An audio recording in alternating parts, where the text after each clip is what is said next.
Good afternoon, everyone. Welcome to our presentation about Five Below's core SaaS Oracle Retail Merchandising Implementation project. In this presentation, I have joining me Rahul Shagatkar, who's the product owner at Five Below, and Robert Fierman, who's the CIO. My name is Gabor Tozer. I'm the CEO of Quickborn Consulting. Thanks, Gabor. Rob, would you introduce the project and also Five Below and the overall context of your journey? Sure, happy to do that. I'm Rob Fierman. I'm the CIO at Five Below, coming up on my third anniversary at the company. The company is a 16-year-old company, for those of you who don't know Five Below, focused on the value space for teens and tweens, delivering fun and trendy products to kids and families alike. The company has been on an incredible growth trajectory over the last 5 to 7 years, growing at 25% a year. We're now approaching almost 1,100 stores in over 45 states. And it's been quite a ride. As the CIO, I had the great opportunity to really have a bit of a whiteboard to look at the technology ecosystem end to end, as a company really outgrew its legacy platforms. And as I had the opportunity to go through the very first peak in 2018, there are a lot of learnings around what it would take to support this growth retailer with technology.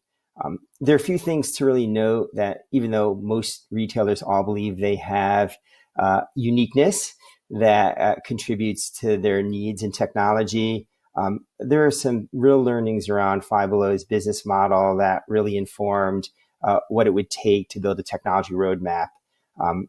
Not only having a high store base, 1,100 stores on its way to a few thousand over the next few years, it has a very high SKU count. As well, what's unique about it is the volume of transactions from all aspects of the various parts of the business is super high. They don't run in a normal seasonal context, so there is an extraordinarily high number of POs and PO receipts and inventory transactions that would lend itself to closer to a $10 billion company, not a $2 billion plus company. There's a high incidence of store adjustments and inventory adjustments across the chain that you would not normally see in a retailer.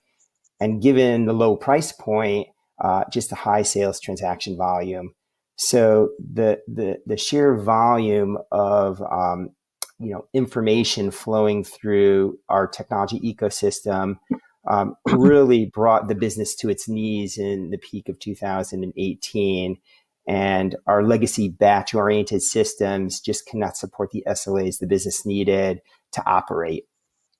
The other aspect to that is our business is very much day-to-day and really required near real-time visibility to what was happening in the business to understand really the business drivers for the leaders. So really stepping back and looking at how we develop an architecture that can support this scale with a near time really mindset was really our challenge. And so in 2019, we built a technology roadmap to look at all aspects of the business. But of course, in most retailers, the heart center of that ecosystem is the merchandising platform. You're only as fast as your slowest team player, and the merch system sits in the center of this entire ecosystem. We had a legacy merchandising platform that was highly customized over 16 years, and we really needed to modernize that aspect of it. So we set out on a journey. Most of the team that I pulled together had been in retail for quite some time, so we were really familiar with the space, and went through just a new journey to determine what vendors were in the space that can meet our needs. And there are a few criteria. One was certainly being able to perform architecturally at the scale the business demanded, which limits the market space that you can go after and the vendors in that space. The second was really around vendor viability and R&D investment, as most of these vendors are looking to re-platform to the cloud as we go through this technology shift. It was critical to us as a public company to make sure that the vendor that we selected had the resources and the commitment to modernize their platform to take us through the next decade plus. So it was a really strong consideration for us when we started the RFP process looking at potential vendors. And I think the third was I had a very deliberate vision in building a best-in-class ecosystem, which required us to have architectures that allowed us to essentially plug and play into that ecosystem. So we felt like we can leverage parts of the merchandising platform that made sense foundationally for the business. But if strategically we wanted to go outside of that core merch platform, we can easily do that and had the flexibility architecturally to make that happen. So in the summer of 2019, we had a fairly rigorous RFP process and ultimately landed on Oracle as our partner for the space. And so it was done jointly with our business partners, and certainly something that wasn't taken lightly, given that many of the leaders had been through massive ERP transformations, many unsuccessful in the past. As everybody knows, this is a very transformative initiative that tackles all aspects of the business. Super complex project, very cross-functional, and certainly has usually an expansive timeline that is required to tackle these things. But we had a burning platform. We knew headed into the peak of 2019, we'd be on our legacy systems, and we're not looking forward to the impact of our legacy really buckling at its knees. And nevertheless, it became an imperative at a board level for us to implement a next generation platform for the peak of 2020, which gave us inside of a year to make that happen. So we aligned on our initiative once we selected Oracle and put the plans in place within 12 months of selecting Oracle as our vendor. So the aspect of this becoming a company imperative was really, really important because, and this was of course pre-COVID. So operating in a normal environment is challenging enough for these types of initiatives, but setting the right context for the initiative was really, really, really important. And there are a few aspects to that gave us confidence that we could deliver this inside of a year. And re-platform going to the peak of 2020. The first was a mindset around scope. And Rahul will talk in a bit about the scope, but it was a broad array of product capabilities within the Oracle suite that we were going to deliver. But we created a mindset that we would have a minimum viable product set of capabilities. I'll call them the happy path capabilities to deliver on day one. And the reason that's important is after 16 years of customization, we had built every edge case, every exception, every business process that could possibly automate it into our legacy platform, which made that legacy platform unsustainable. And so we use this as an opportunity to force the business to standardize for scale on processes that would allow us to really change the operating model of most parts of our business and allow us to leverage the software the way it was meant to be leveraged without high degrees of customization. So that was a big alignment, conversation and process with our business partners that was really critical foundationally for us to do this. The second is, as everybody knows, integration and integration testing is often the long pole in these large implementations. But I built a very strong engineering organization internally as part of my first year at Five Below. And a big part of that was recognizing, given my background at a larger scalable retailer, to build a data platform that had an ecosystem that allowed much more of a plug and play framework was going to be critical for us to leverage, I'll call it a codeless integration framework to move faster. 80 to 90 integrations needed to be built and tested. And we had spent our first year building that framework as a facade into our merchandising platform. And because we had hardened that in other parts of the ecosystem, it allowed us to move a lot quicker in the implementation. We had a framework in place that accelerated the development process for integration and testing. The third aspect of it was how we were going to work. And, we recognize that in traditional waterfall projects, you end up having to spend a lot of time up front defining requirements, getting buy-in and sign off from the business, and then implementing and having a big bang approach at the end. And that upfront process takes a long time. And I had brought very much the agile methodology of working much more incrementally and iteratively in the process, which was new for the organization at this scale. And even with packages, working in an agile-ish orientation where we had incremental sprints to validate business requirements, to demonstrate capabilities, was going to be very different for the organization. But we set that structure in place, and it made a big difference. It was challenging for the business, as Rahul can share with you, to not have firm, fixed deadlines for every single capability. Being very iterative, sometimes we accelerated capability delivery through this journey, and sometimes it was delayed because the process might have been more complex to tackle.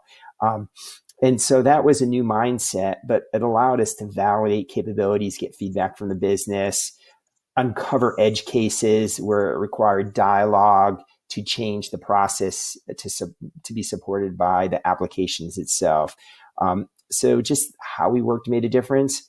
And I'd say the last part of it was the team. And we very much hand selected a team of product managers that had subject matter expertise. Gabor's firm, Quickborn, provided a number of experts along with other partners, and Oracle. And Oracle less as an implementation partner, but much more as an advisor. And their product teams very leaned in. I will say Jeff Warren and his leadership team was very vested in us being an early adopter on the new cloud-based platform. And they did a terrific job of very much leaning in and making sure that we were going to be successful. So we had a lot of guidance during the process as we were learning, and even I would say hardening as an early client some of the platform in the cloud. So future clients will benefit from some of the sort of early adoption pitfalls that happened to Five Below during that process. So the journey was very much made up of how we worked that went into making this a successful implementation. And by way of just timeline and example, we essentially kicked off the effort in January of 2020 and went live on September 1st. And I'll hand it off to Rahul in just a little bit to talk about what we actually implemented and some of the considerations for that. But it certainly took a village across the business and across IT to support this effort, probably upwards of 150 plus folks across the entire organization tackling this. I will say that, there were a couple of things that, came to life during this journey. One was tackling this project during COVID. Now, when I took the role at Five Below, I was very much used to working in an on and offshore and distributed IT environment. So I had slightly a heavy hand to standardize on Teams, which was still early in 2019 as a mature product, but we had every incarnation of collaboration tools already in shadow IT working in the organization, but we standardized, and our security and infrastructure team built the core foundation to allow us to work onshore, offshore, distributed. So it was very natural for us on March 14th, 2020, when the lights went out and we shut the corporate offices down, as we all did. Everyone was able to be virtual day one in our organization. So, the capabilities securely distributed at scale were in place for us.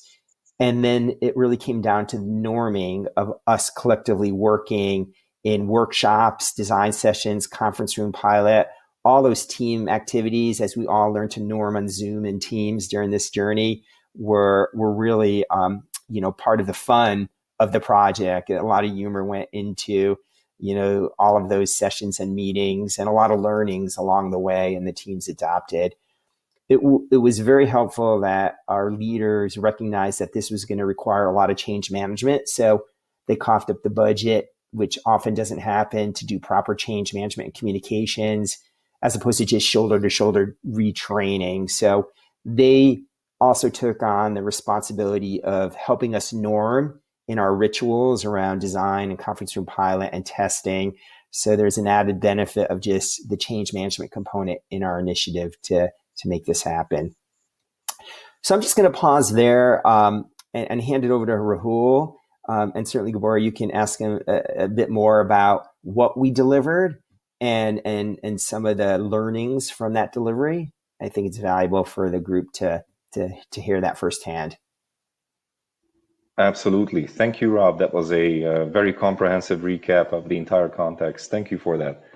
Rahul, what were the key functional areas and the key business processes that were part of the project scope, and how did you tackle bringing them on board in terms of the future landscape and the future business flow?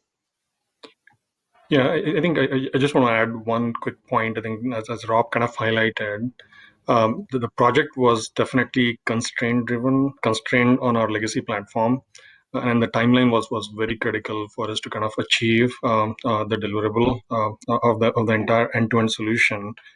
Peak of 2020 was our primary target. I think we wanted to make sure that we had a robust platform up and running before the peak.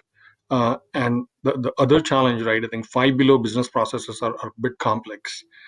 Complex in the sense it's a margin-driven business. Every penny matters. Data accuracy is absolutely critical because any issue that you encounter in terms of your data integrity, accuracy of data that you capture has an impact and has a bearing on the margin. So I think some of the guiding principles that we had, right, in terms of how we capture and persist our data in our merchandising platform, how we report out the data from our merchandising platform into our enterprise reporting platform, outbound into a reporting layer. All of those were critical drivers. Service level was another key factor. Given, I think, the transactional nature and then the real-time nature of the data and then the visibility that we needed to provide, I think all of that kind of played a role in the architecture of the solution. The challenge that we had, right, was that we had to kind of deliver an end-to-end solution that kind of spanned our global supply chain team, our planning and allocation and merchandising team, our store inventory management team, outbound, our logistics team on the warehouse management side, and then the integration of all of the core processes across the footprint, which kind of tied together through the core merchandising platform, was at the core and center of the solution design. So from a toolset standpoint, our scope was not a simple scope in a way, as I called out. It was an end-to-end solve. We wanted to deploy the retail trade management solution, RTM. The goal there was we wanted to kind of enable the HTS harmonized tariff schedule setup so that we could capture the right level of duty rates, compounding rates, as the case may be. And then that had been a problem with our legacy merchandising platform where we had the China tariffs that came in, and then layering in the China tariff and then computing the margins became a big challenge for us.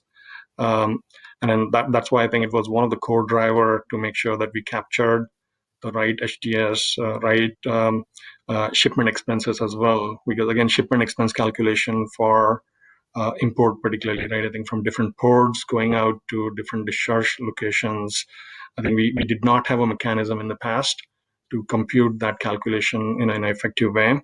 So RTM was a core solution that we had to kind of take on as part of our project. Besides RTM, obviously, I think the RMS merchandising solution, that was the core of whatever we deployed here. I think right from the foundational data setup, whether it is supplier, whether it is locations, warehouses, stores, attributions, items, and then enabling purchase order setup for our direct to store delivery products, or our warehouse products that were coming in from the supplier into our warehouse for distribution, outbound distribution. So purchase order management obviously was a core piece of the entire puzzle. Um, and then obviously integration of our allocation solution so that we can push out products from our warehouse to our stores, and then integrating the outbound supply chain from a receipt standpoint back into our merchandising platform. And as Rob called out, I think we had roughly about close to 100 or maybe a little over 100 interfaces that we had to kind of build in and out. Um, and one of the lever I think we had was the architecture that under Rob's leadership we had implemented, and we call it the five below integration layer, the FIB layer, where our goal was to kind of abstract all of the applications that we had in such a way that it's a plug and play architecture. So tomorrow, right, I think if our decision is to kind of replace our application for new feature functions or capability set that we want to kind of explore, it should not take an entire multiple year worth of implementation effort. So the FIB layer was a key layer in terms of enabling us to integrate the Oracle merchandising system with our ecosystem. And it also allowed us to kind of cut down on our implementation timeline. The challenge, right, was from a product perspective, as I called out. I think RTM was one core solution, RMS was another, invoice matching was another core tool that we had to deploy, sales audit, and price management. I think those are the core solutions that we deployed end to end. And the approach, right, that we had to take, and as Rob called out earlier, our processes here at Five Below had evolved over the past 10, 15 years. The legacy tools that we had were customized to the nth degree to support the workflow that Five Below followed. Now that workflow need not align or had not aligned with the Oracle application workflow. So it was a challenge to fit in the Oracle merchandising platform with the workflow that Five Below followed. So the approach we took was that we divided our end-to-end pipeline, right from product all the way to the sales and to the finance reconciliation, the end-to-end pipeline into multiple processes / sub-processes. Logical grouping of multiple processes or processes, whether it's foundational processes or transactional processes. And then we work with our key business stakeholders, and then we assign a business champion for each of the processes. And then that business champion was the process expert and was the influencer who in turn worked with their respective peers and then their team members. And then they helped us with the transformation journey. Based on the leads that we identified, we approached the implementation in a CRP mode. And then what I mean by that is instead of going through the traditional process of kind of capturing the as-is processes versus to-be processes, and then figuring out the gaps, and then coming up with the requirements, and then driving the development, testing, and deployment. Our approach here was to kind of execute this in a CRP mode, conference room pilots, where we walked our business leads through the application workflow. We kind of showcased how the solution would work with our current Five Below processes. And then as part of each of those workshops, CRP workshops, we identified gaps in terms of processes that were unique to Five Below, and then probably were or were not supported by the Oracle merchandising solution. We then came up with an approach where wherever we could come up with a workaround, we identified the workaround, documented the workaround, got a buy-in from our stakeholders. And then wherever we couldn't align on a workaround, we identified a tool set or a solution set that we had to kind of deploy outside of the merchandising system. So it was an add-on that sat outside of the merchandising platform, but it met the critical process needs that our business partners needed. And then that closed the loop for each of the, I would call the verticals that we had from a process standpoint, end to end. So we did this iteratively across all of the processes. And that in turn, again, our execution approach was agile. So behind the scene on the technical front, each of those requirements translated into technical requirements. Those technical requirements in turn translated into integration API requirements. And then we followed for each of the releases, we kind of showcased our integration, showed the results of transactions coming in, transactions going out into our target systems. And then as part of each of the CRP vertical, we kind of showcased and we tried to get sign-offs.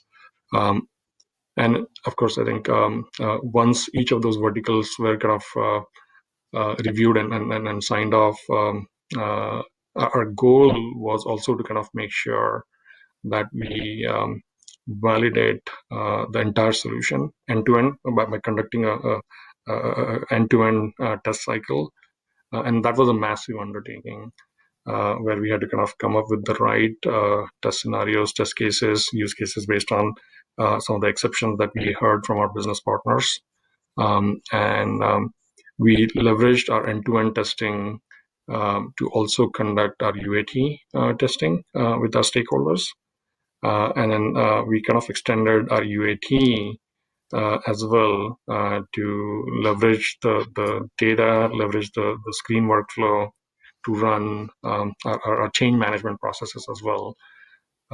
Rob, I'm not sure if you want to kind of add anything in regards to. I think that, one of the big lessons learned during this process, if we had a little bit of opportunity to hindsight this, was we're in at the time, three clouds across Amazon, Oracle, and Azure. And so setting up a test environment end to end, because as everyone knows, it's not just the Oracle footprint that needed to be tested. Really, the criticality of all the upstream and downstream systems needed to be part of this end to end test. So, if we had a chance to do it over again, I think investing up front and setting up the environment, the testing environment, the ecosystem, which typically hampers these projects to be effective, was probably the biggest learning for us during this, because it created a lot of friction to get just the ecosystem to talk to each other and data to be streamlined. There's a lot of hand holding during the process,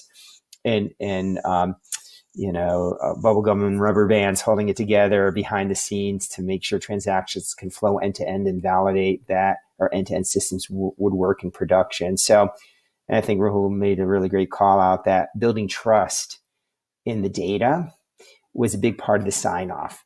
Folks can live, comfortably knowing that a function had a workaround, but if they couldn't trust the data, they weren't going to trust the system. So we spent a fair amount of time validating that the information was going to have integrity, which is a challenge in our legacy platform because it was a batch based system. File-based integration at scale failed a lot, and there was no auditability for that. And in this modern ecosystem, we had a lot of auditability of our data and can easily identify root cause if something failed.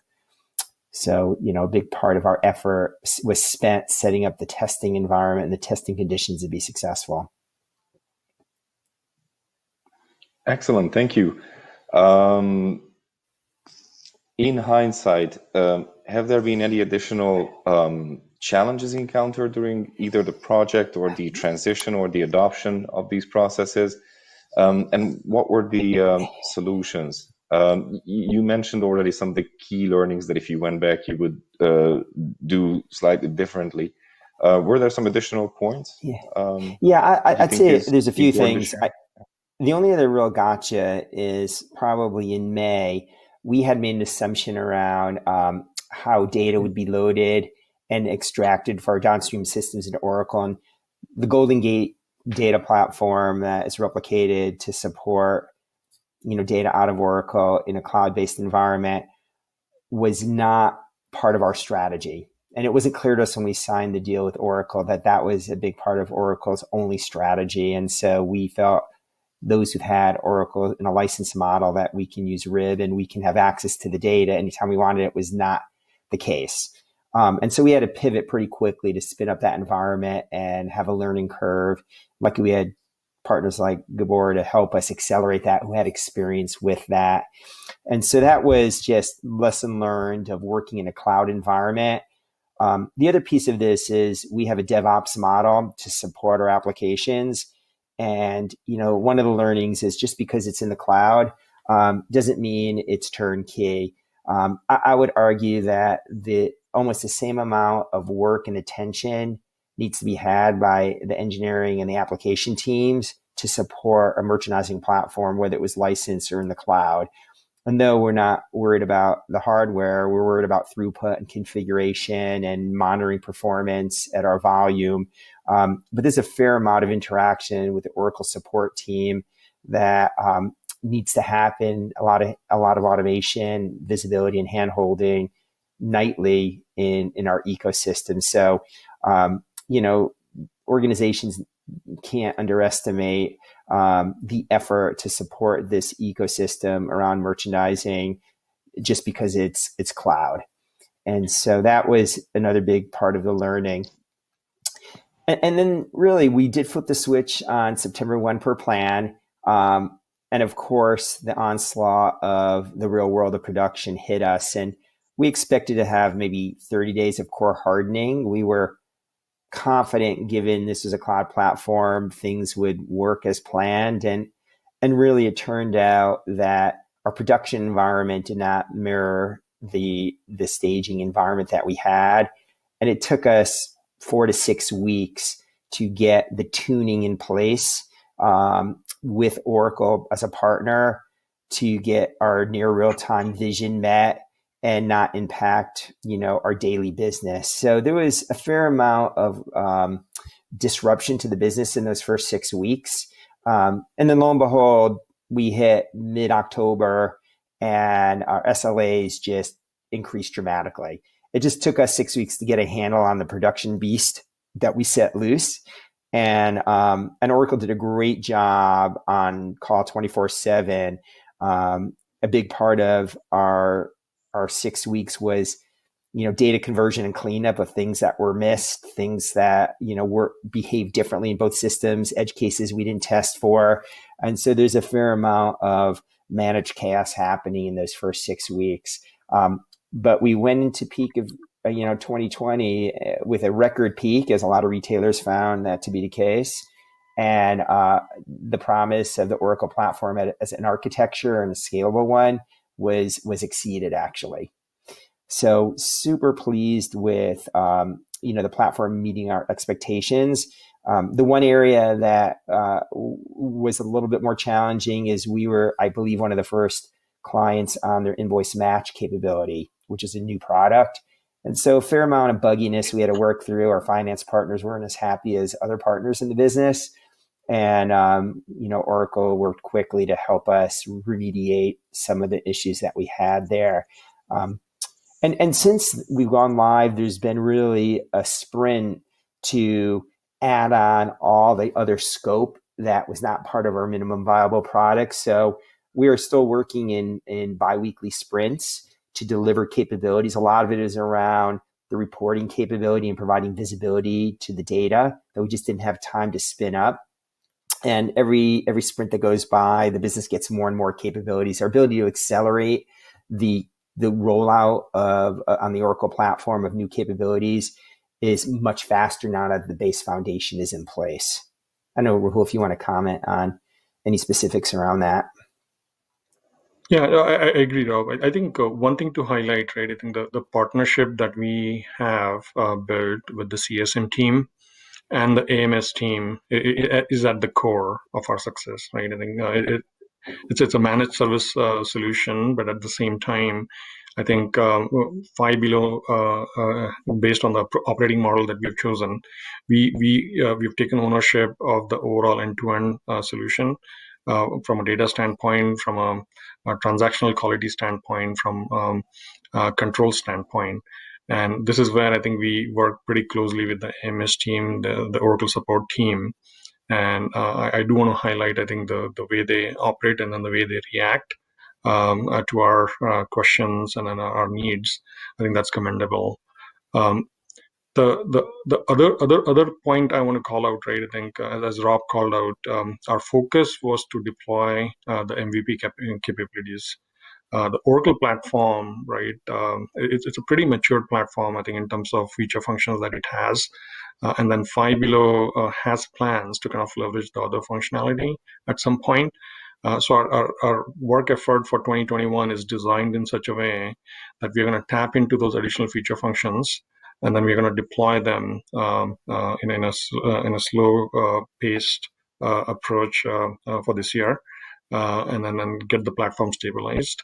And then as we called out, I think the merchandising platform is at the core of all of the transactions here across all of the systems. And one of the core initiative at Five Below is to kind of enable color insights and execution of color insights, and then analytics that drives the transaction and then the subsequent reordering processes around the appropriate size biased reorders. Or the omni-channel execution that we are planning to kind of execute. And then the Oracle merchandising platform is going to be the core and center of all of our strategies here. And then this is where I think the effective partnership that we have with Jeff Warren and his team and then the CSM team is going to be critical for us to kind of achieve those roadmap goals that Rob has put together for us. Yeah. And Gabor, get back to your original question, areas that really we found time investing outside of Oracle. A lot of it has to do with workflow, setting up the life cycle of an item, having a true item portal that is user friendly. So we've had to build some tooling for the inception of item creation and approval process and visibility, integrating our vendors into that process is something that, the core Oracle product today is not well suited to do, at least for our needs. Yep. And the same with the I'll call it the slow build PO process, as there's an evolving process to build POs and have various reviews and approvals across the merchant group, the planning group, and the global trade group. And so, we've introduced all these capabilities, but the upfront process, we're finding we're building interim tooling that supports that. And over time, Oracle's roadmap may subsume some of that, but the immediate need to automate that has required us to build some tools outside of Oracle that the business had before, and then land everything inside of Oracle using their APIs. So, we get to leverage the platform for the core function, but, we've had to build some tooling outside of that. And so far that's given us the ability to customize outside of the core application and stay true to what the platform provides. Excellent. Thank you very much for your feedback, sharing your experiences and this great achievement that you have done in a matter of mere 9 months. Congratulations again, and thank you, Rob and Rahul. Thank you, Gabor. Thank you, Gabor. Yep.